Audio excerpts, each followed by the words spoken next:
In Coleridge's Biographia Literaria, he provides his own take on the questions that Wordsworth wrestles with in the preface to the Lyrical Ballads. Although Coleridge and Wordsworth collaborated on lyrical ballads, by the time Coleridge wrote Biographia Literaria, they had quarreled and grown distant. So we do see a very different perspective on the theory. Coleridge goes so far as to disavow any hand in Wordsworth's preface, even though at the time he had called it half the child of my own brain, and many of Wordsworth's ideas were drawn from Coleridge's reading at the time. So Coleridge explains that the original project of lyrical ballads was that that Wordsworth and Coleridge were going to basically produce more or less half of the poems each, with Wordsworth writing poems about the simple rustic life as he did, and Coleridge providing more supernatural tales, which, given Coleridge's writing block, he was not able to do. And that's why there's this imbalance in that most of the poems in lyrical ballads were written by Wordsworth. So Coleridge challenges some of the ideas that Wordsworth advances in his preface. He complains, first of all, about Wordsworth's use of the expression the language of real life and the real language of men.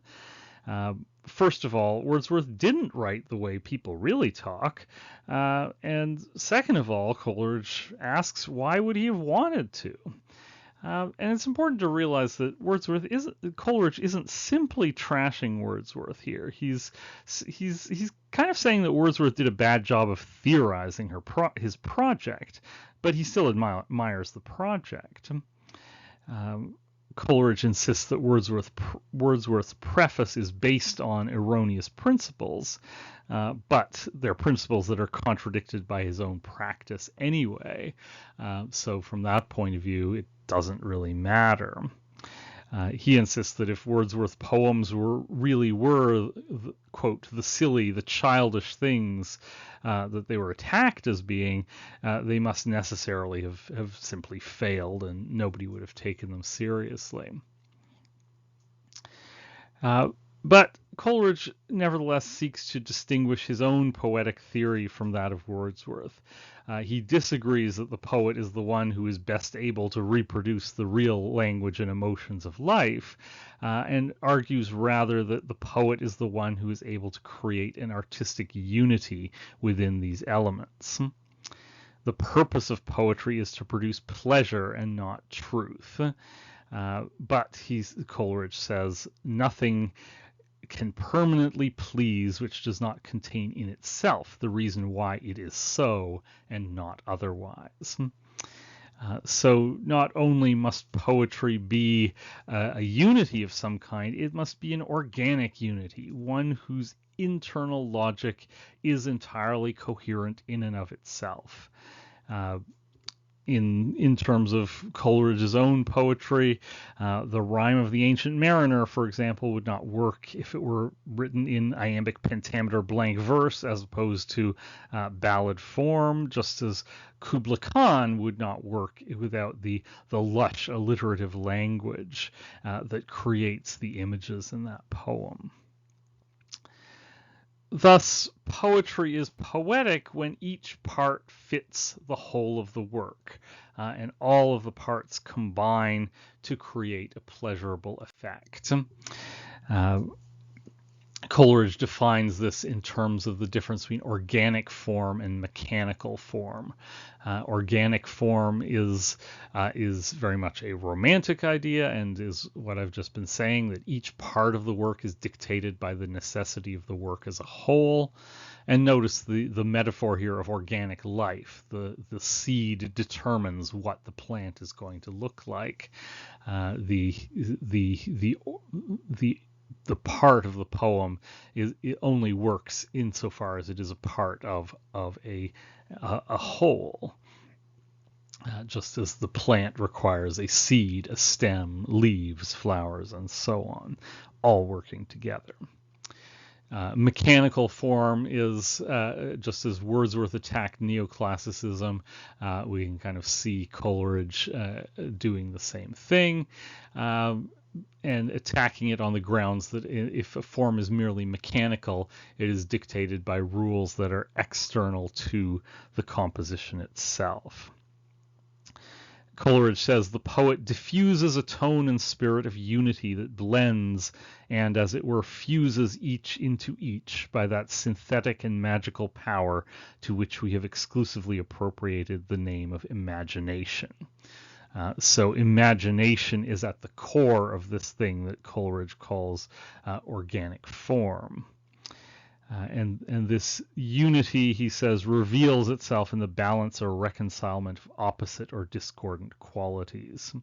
And while it blends and harmonizes the natural and the artificial, still subordinates art to nature, the manner to the matter, and our admiration of the poet to our sympathy with the poetry. Again, what matters here is the work, which has a natural form and not anything outside the work, such as our admiration of the poet. So the artist doesn't simply slavishly copy nature, but shapes it in an aesthetically balanced way. And of course, Coleridge still assumes that nature is the master of this system, and thus that poetry is therefore, in a sense, still a kind of natural growth, but is to be judged by other standards. And here I'd just like to turn back to chapter 13, which I ask you to look at both chapters 13 and 14.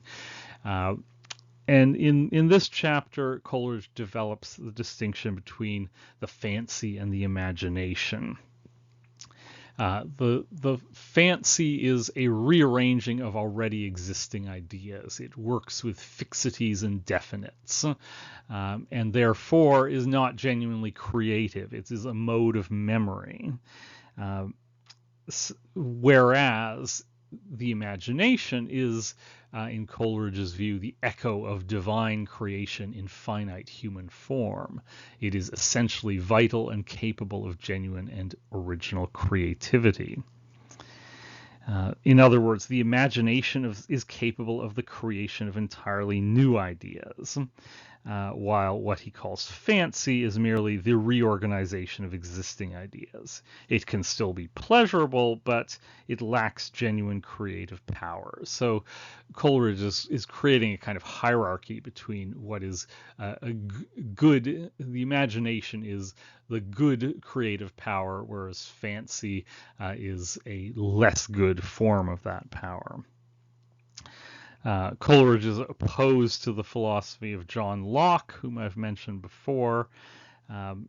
From the Lockean point of view, all the mind's workings are equivalent to fancy, because the mind lacks a wholly original imagination. Locke's idea of the blank slate, that the mind simply receives impressions and has no capacity to create in and of itself, means that it is always simply a rearranging of already existing ideas, and therefore, in Coleridge's view, fancy.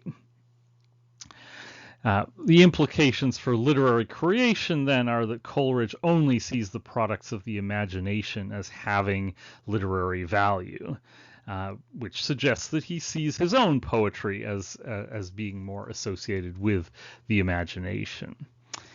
And yet, for example, Coleridge's claims that Kubla Khan was composed in an opium dream after reading a book that told the story of Kubla Khan would seem to undermine its claim to be an imaginative poem.